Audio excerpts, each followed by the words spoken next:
ready? I'm nervous. You know, growing up, I was a huge tennis fan. Loved tennis, used to watch Boris Becker. I even went to the hair salon and told the guy to cut my hair like Boris Becker. I was bleached blonde. Next. Oh, wow. I experienced with some brutal haircuts back in the days. But that right there is where I first started to play kind of semi-professional. Then when I was like 16, I think 16, 17, so I'd go to school in the morning and just practice once at night with the team. And I was pretty skinny back then, to be honest. Next. Oh, wow. Oh, that's embarrassing. You know, my coach is kind of a genius, and he tried all sorts of stuff in different sports, and he was thinking that with fencing that I might be able to improve my footwork and my defensive skills. It's a fun sport, but I guess nothing for me on the long run either. Next. Yeah, those the two worst haircuts in the NBA for sure.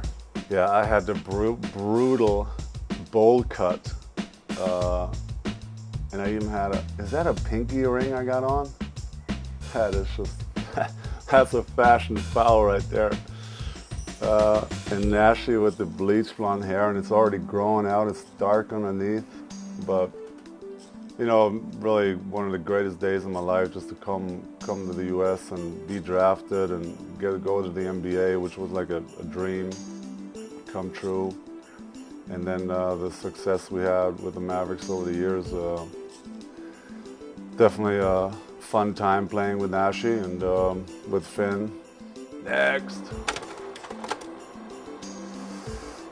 Yeah, I miss those days.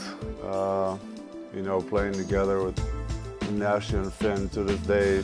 You know, both are great friends of mine, and we thought, you know, we're going to stay together for the rest of our careers. I was obviously very sad to see those two guys leave because they're not only great players, but great people and great to be around. Before I start crying, I'm going to move on. Next.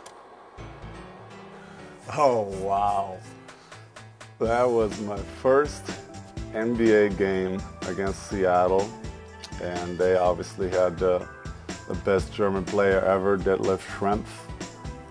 And so before that game, you know, I got to meet him. I got to meet his family, and I was so lost that day. I had like the worst game of my career. Like I had 2 points maybe.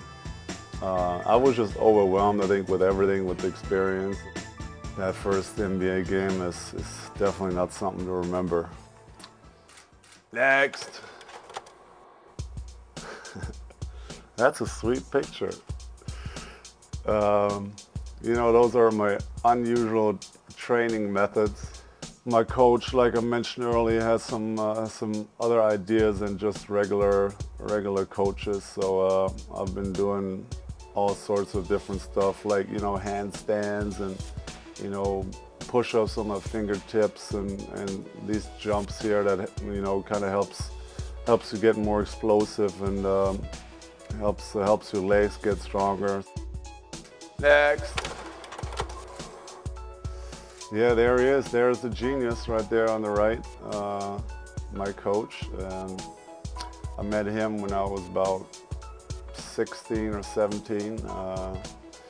And I've been working with him pretty much ever since. He became like a second father to me. We have a great relationship, and you know, he basically taught me everything I knew. I mean, when I met him when I was 16, I was basically a tall guy running around on the court, but not really knowing what I was doing. And so he taught me, you know, how to move and how to shoot, and just how to be a good all-around player. And you know, he's been a great influence on and off the court. Next. Marcus Cuban. You know, everybody knows Mark. You know, he's there all the time. He comes to practices. He's with us on the plane, going to games. and he loves it. I mean, he's a huge fan, and he's been great. I'm loyal to him, and he's been a great influence. Next. Yes, great memory. You know, when you win, a lot of stuff goes through your mind. You know, all the hard work you put in over the years. When you were younger, all the thousands of jump shots you went through, and you know, it was just so sad that we couldn't finish up that season. You know, because looking back, that was a great year, and we had a lot of fun. But ultimately, if you don't get that ring, you know, it's the season is kind of wasted. Next. Yeah, rough ending. You know, last year we had an unbelievable regular season. You know, almost won 67 games, and then to lose in the first round was heartbreaking. I mean, it's just tough. I mean, I don't know what else to say. Every career has ups and downs, and this was definitely one of the low spots. Next. Great day.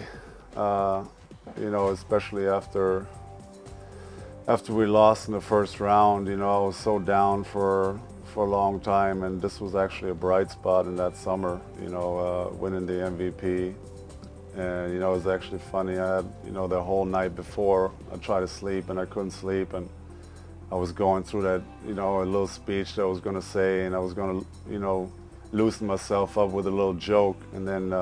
Once Cuban got up there and got all emotional, I just was gone. My speech was gone, my joke was gone, and it kind of took me a couple minutes up there to kind of get myself going. Next. Yeah, I guess at this point in my career, you know, I'm almost 30 now. This is what I play for, you know, is the trophy, and that's our goal is to win it. We're going to keep fighting. I'm going to do everything I can to hopefully hold it in my own hands one day and bring a championship to Dallas.